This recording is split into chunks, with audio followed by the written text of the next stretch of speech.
মানুষের চলার কাহিনী শুরু হয় পায়ে হাঁটা ছেড়ে ঘোড়ার পিঠে ওঠার সাথে। তখন গাড়ি ছিল না, রাস্তা ছিল না, ছিল শুধু ঘোড়া আর গন্তব্যের দিকে এগিয়ে চলা।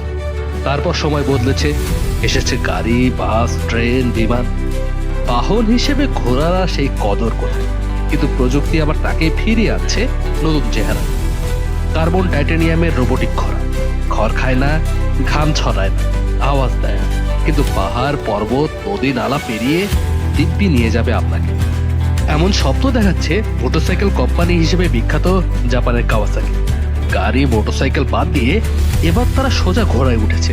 তবে এই ঘোড়া ছুটবে তেল বা বিদ্যুতে নয়, বরং হাইড্রোজেন ফুয়েল। সম্প্রতি জাপানের ওসাকায় অনুষ্ঠিত এক্সপো 2025-এ কাওয়াসাকি ঠিক এমন একটি প্রোটোটাইপ নিয়ে হাজির হয়েছে, যার নাম দিয়েছে কর্লিও।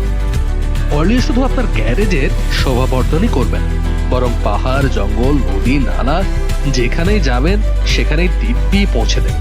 তার যেহেতু আধুনিক প্রযুক্তি, সুতরাং এআই বা কৃত্রিম বুদ্ধিমত্তা তো থাকবে।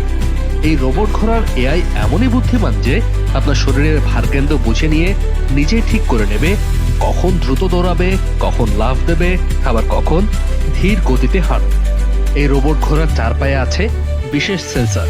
পায়ের নিচে কি আছে তা সে নিজেই বুঝতে পারবে।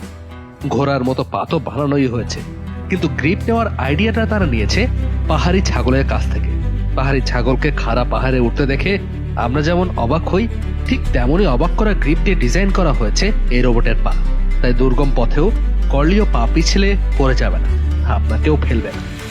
রোবটের পেছনের পায়ে আছে সুইং আর্ম প্রযুক্তি, যা চলার সময় বড় ধরনের ঝাঁকুনি সামলে নেবে। অর্থাৎ রাস্তায় চলতে গিয়ে আপনার কোমর ব্যথা করলেও কর্লিওর কিন্তু কিছুই হবে না। এর প্রাথমিক ডিজাইনে দুজন মানুষ একসাথে বসতে পারবে। শুধু তাই না, কর্লিও চলবে একেবারে নিঃশব্দে, কেউ টেরও পাবে না আপনি কখন পাশ কাটিয়ে চলে গেলেন। হাইড্রোজেন ফুয়েল দিয়ে চলায় এর পরিবেশগত সুবিধাও আছে।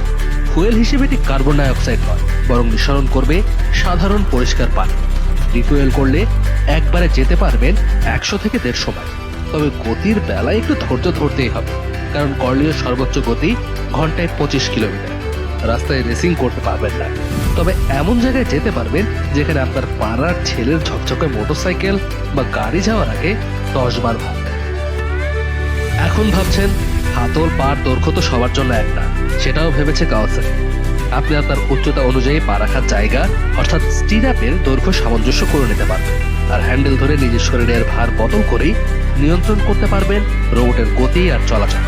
এবার প্রশ্ন উঠতেই পারে, এত কিছুর দরকার কি? মোটরসাইকেল কি যথেষ্ট ছিল না? ছিল, কিন্তু দুর্যোগ, দুর্গম জায়গায় উদ্ধার কাজ কিংবা সাধারণ মানুষ পৌঁছাতে পারে না এমন স্থানে এই রোবট অবলীলায় পৌঁছাতে পারবে।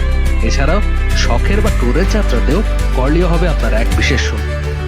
শুধু একটি বাহনই নয়, বরং ভবিষ্যতে চলাচলে কর্লিও নতুন এক যুগের সূচনা করতে পারে। ইন্টারনেটে ইতিমধ্যে এই আবিষ্কার নিয়ে বেশ সরব। কেউ কেউ হাসতে হাসতে বলছে, ঘোড়া তো হলো, এরপর কি চিতাবাঘের মতো রোবট? কথাটা আসলে যুক্তিসঙ্গত। প্রযুক্তির এই দৌড়ে কাওয়াসাকি যে অন্য কোম্পানিগুলো থেকে এখনই কয়েক কদম এগিয়ে গিয়েছে তা বলাই বাহুল্য। যদিও এই মুহূর্তে কাওয়াসাকির দেখানো ভিডিওটি অনেকাংশেই সিজিএম, তবে তা পুরোপুরি কল্পনাপ্রসূত। তারা ইতিমধ্যে এর বাস্তব প্রোটোটাইপ এনেছে দর্শকদের সামনে।